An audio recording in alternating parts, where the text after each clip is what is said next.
ओम श्री गणेशाय नमः। आप सभी पर भगवान गणेश अपनी कृपा सदैव बनाए रखें और आपके सारे विघ्नों को हर ले। आज की वीडियो में आप जानेंगे आश्विन मास की संकष्टी चतुर्थी कब मनाई जाएगी, संकष्टी चतुर्थी का व्रत कब रखा जाएगा, चंद्रोदय का शुभ समय क्या होगा, पूजा का शुभ मुहूर्त क्या रहेगा, चतुर्थी तिथि कब से प्रारंभ होगी और कब समाप्त होगी।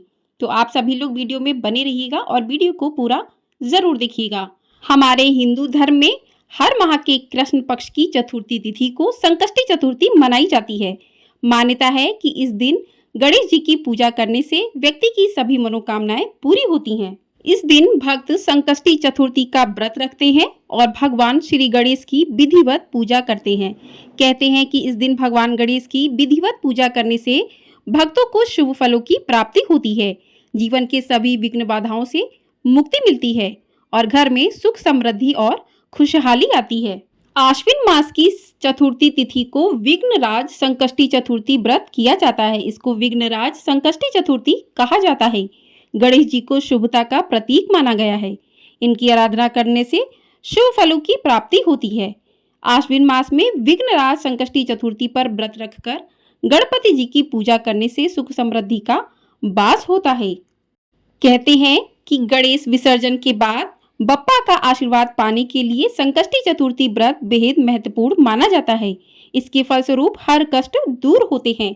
तो अभी जो है अनंत चतुर्दशी पर बप्पा का विसर्जन किया गया था। तो बप्पा के विसर्जन के बाद आश्विन मास के कृष्ण पक्ष की विघ्नराज संकष्टी चतुर्थी आती है और इस दिन जो भी भक्त व्रत रखकर पूजा करते हैं उन्हें शुभ फलों की प्राप्ति होती है। तो विघ्नराज संकष्टी चतुर्थी पर आप बप्पा को प्रसन्न करने के लिए इस प्रकार से जो है मंत्रों का जाप कर सकते हैं कि जय गणपति सदगुण सदन कविवर वदन कृपाल विघ्न हरण मंगल करण जय जय गिरिजालाल।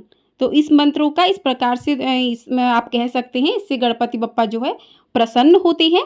आइए अब जान लेते हैं कि चतुर्थी तिथि कब से प्रारंभ होगी और कब समाप्त होगी। तो चतुर्थी तिथि प्रारंभ होगी 20 सितंबर शुक्रवार रात्रि 9:15 से और चतुर्थी तिथि का समापन हो जाएगा 21 सितंबर शनिवार शाम 6:13 पर। यानी कि 20 सितंबर की रात्रि शुक्रवार को रात्रि में 9:15 से चतुर्थी तिथि लगेगी और समाप्त हो जाएगी 21 सितंबर शनिवार शाम 6:13 पर। तो ऐसे में साल 2024 में आश्विन मास के कृष्ण पक्ष की संकष्टी चतुर्थी का व्रत 21 सितंबर दिन शनिवार को ही रखा जाएगा और इसी दिन भगवान गणेश की विधिवत पूजा करके चंद्रदेव को अर्घ्य दिया जाएगा। आइए अब जान लेते हैं पूजा के शुभ मुहूर्त के बारे में कि किस समय में आपको पूजा करनी चाहिए। तो पूजा का शुभ मुहूर्त रहेगा, सुबह की पूजा का शुभ मुहूर्त रहेगा सुबह 7:40 से लेकर 9:11 तक और शाम की पूजा का शुभ मुहूर्त रहेगा 6:19 से लेकर 7:47 तक का। चंद्रोदय का समय रहेगा रात 9:01 पर। तो चंद्र जब उदय हो जाए तो चंद्र को अर्घ देने के बाद ही यह व्रत जो है पूर्ण होता है। तो इन शुभ मुहूर्त में आप भगवान गणेश की पूजा कर सकते हैं। उसके बाद चंद्रमा को अर्घ देकर आप अपने व्रत का पारण कर सकते हैं या फिर आप पारण अगले दिन भी कर सकते हैं। अब जान लेते हैं कि पूजा किस प्रकार से आपको करनी चाहिए इस दिन पर। तो विघ्नराज संकष्टी चतुर्थी के दिन यानी कि 21 तारीख को आपको सुबह जल्दी उठकर स्नान आदि से निर्वृत्त होकर स्वच्छ वस्त्र धारण करने चाहिए। उसके बाद आपको व्रत का संकल्प लेना चाहिए। तो व्रत का संकल्प, हाथ में थोड़े से पुष्प लेकर आप व्रत का संकल्प लें कि आज आपने विघ्नराज संकष्टी चतुर्थी का व्रत किया है। हे गणपति बप्पा, हमारे इस व्रत में बिना अड़चन के इस व्रत को पूरा करें। इस व्रत में कोई भी अड़चन ना आए, क्योंकि कोई भी व्रत हो उसका संकल्प लेना अति आवश्यक होता है। यदि आपने व्रत का संकल्प नहीं लिया तो वो व्रत आपका अधूरा माना जाता है, उसका पुण्य लाभ आपको प्राप्त नहीं होता है। उसके बाद आप पूजा के शुभ मुहूर्त में एक चौकी लें, उस पर पीले रंग का आप आसन बिछाएं, उस पर बप्पा की मूर्ति को स्थापित करें और बप्पा की मूर्ति को स्थापित करने के बाद आप बप्पा को स्नान करवाएं, अभिषेक करें बप्पा का। उसके बाद बप्पा को आप सिंदूर या रोली का तिलक लगाएं। कहते हैं कि आश्विन मास की विघ्नराज संकष्टी चतुर्थी पर बप्पा को सिंदूर जो है जरूर अर्पित करना चाहिए। ऐसा करने से भक्तों की बड़ी से बड़ी बाधाएं जो हैं दूर हो जाती हैं। तो आप सिंदूर या फिर रोली बप्पा को अर्पित करें, बप्पा को चावल लगाएं। उसके बाद आप बप्पा को पुष्प अर्पित करें, पीले रंग के पुष्प अर्पित कर सकते हैं, गुड़हल का पुष्प अर्पित कर सकते हैं और बप्पा को आपको जो है 21 दूर्वा अर्पित करनी चाहिए संकष्टी चतुर्थी पर। तो ऐसा करने से जो है भक्तों की सभी मनोकामनाएं जो है पूर्ण हो जाती हैं। तो आपको बप्पा को दूर्वा जरूर अर्पित करनी चाहिए। बप्पा को दूर्वा बहुत पसंद होती है।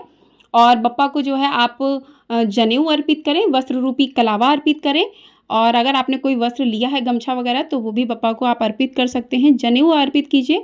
तो इस प्रकार से बप्पा का पूजन करके आप बप्पा को मोदक जो है बप्पा को बहुत प्रिय हैं, बूंदी के लड्डू बहुत प्रिय हैं, तो आप वो अर्पित कीजिए। जो भी आपने फल लिए हैं वो अर्पित कीजिए। मेवा अर्पित कर सकते हैं आप। तो इस दीपक जलाइए। इस प्रकार से जो है आप बप्पा की पूजा करके पूरे विधि विधान पूर्वक पूजा करें। उसके बाद जो है बप्पा के मंत्रों का जाप कर सकते हैं। तो बप्पा का मंत्र है ओम गण गणपतये नमः। इस मंत्र का आप जाप करते रहिए और साथ में ही आप संकष्टी चतुर्थी की व्रत कथा को भी अवश्य सुने। तो कथा आपको हमारे चैनल पर मिल जाएगी, तो उसे आप अवश्य सुनिएगा। तो हाथ में थोड़े से पुष्प लेकर संकष्टी चतुर्थी की कथा को सुने। उसके बाद आप बप्पा की आरती करें। तो इस प्रकार से आपका जो है पूजन हो जाएगा और उसके बाद आप वहीं पर चौकी स्थापित रहने दें। शाम को पूजा के शुभ मुहूर्त में आप बप्पा की आरती करें, भोग प्रसाद लगाएं उन्हें। भोग प्रसाद लगाने के बाद जब चंद्रमा उदय हो जाए तो उस समय पर आपको चंद्रमा को अर्घ देना चाहिए, क्योंकि संकष्टी चतुर्थी में चंद्रमा को अर्घ देकर ही पूजा पूर्ण मानी जाती है। तो चंद्रमा को अर्घ देने के बाद आप अपने व्रत का पारण कर सकते हैं। तो इस प्रकार से संकष्टी चतुर्थी का आपका व्रत जो है वो पूर्ण होता है, क्योंकि इस दिन चंद्रदेव की पूजा का विशेष महत्व होता है, क्योंकि चंद्रदेव की पूजा के बिना ये व्रत अधूरा रहता है। तो चंद्र देवता को अर्घ अवश्य देना चाहिए। इस दिन पूरे श्रद्धा भाव से व्रत रखने से व्यक्ति के जीवन में आ रहे सभी कष्ट दूर हो जाते हैं। साथ ही इस दिन व्रत करने से व्यक्ति को सुख समृद्धि का आशीर्वाद भी प्राप्त होता है। कहते हैं कि भगवान गणपति जो है वो प्रथम पूजनीय है और उन्हें विघ्नों का देवता माना जाता है। कहते हैं कि कोई भी किसी भी कार्य में यदि कोई विघ्न आ रहा है तो बप्पा उस विघ्न को अवश्य ही दूर कर देते हैं। तो इस प्रकार से जो भी भक्त पूरे सच्चे मन भाव से संकष्टी चतुर्थी का व्रत रखकर बप्पा का पूजन करते हैं, उनकी आरती करते हैं और कथा को सुनते अथवा पढ़ते हैं, उन भक्तों के जीवन से सारी बाधाएं जो हैं दूर हो जाती हैं, सुख समृद्धि का वास होता है और बप्पा का आशीर्वाद उन भक्तों पर हमेशा ही बना रहता है। तो आपको ये जानकारी यदि पसंद आई हो तो वीडियो को लाइक, शेयर और चैनल को सब्सक्राइब जरूर कर दीजिएगा। आपका एक लाइक हमारे लिए बहुत अधिक महत्वपूर्ण होता है। आपके लाइक करने से पता चलता है कि आप हमें सुन पा रहे हैं, आप हमें पसंद कर रहे हैं। तो आप अपने लाइक के द्वारा हमें जो है प्रोत्साहित कर सकते हैं और आपको हमारे चैनल पर सनातन धर्म से जुड़ी व्रत कथाओं के बारे में जानकारी दी जाती है। तो यदि आपने चैनल को सब्सक्राइब नहीं किया है तो चैनल को जरूर ही सब्सक्राइब कर लें और आपको हमारे चैनल पर आने वाले नवरात्रि की सभी कथाएं सुनाई जाएंगी और संकष्टी चतुर्थी व्रत कथा भी सुनने को मिलेगी। तो चैनल को सब्सक्राइब करके ढेर सारा अपना प्यार अवश्य दीजिएगा। ओम श्री गणेशाय नमः। बप्पा की कृपा हम सभी भक्तों पर सदैव ही बनी रहे और हम सभी के जीवन के जो भी कष्ट हैं बप्पा उन्हें दूर करे। जय श्री गणेशाय नमः।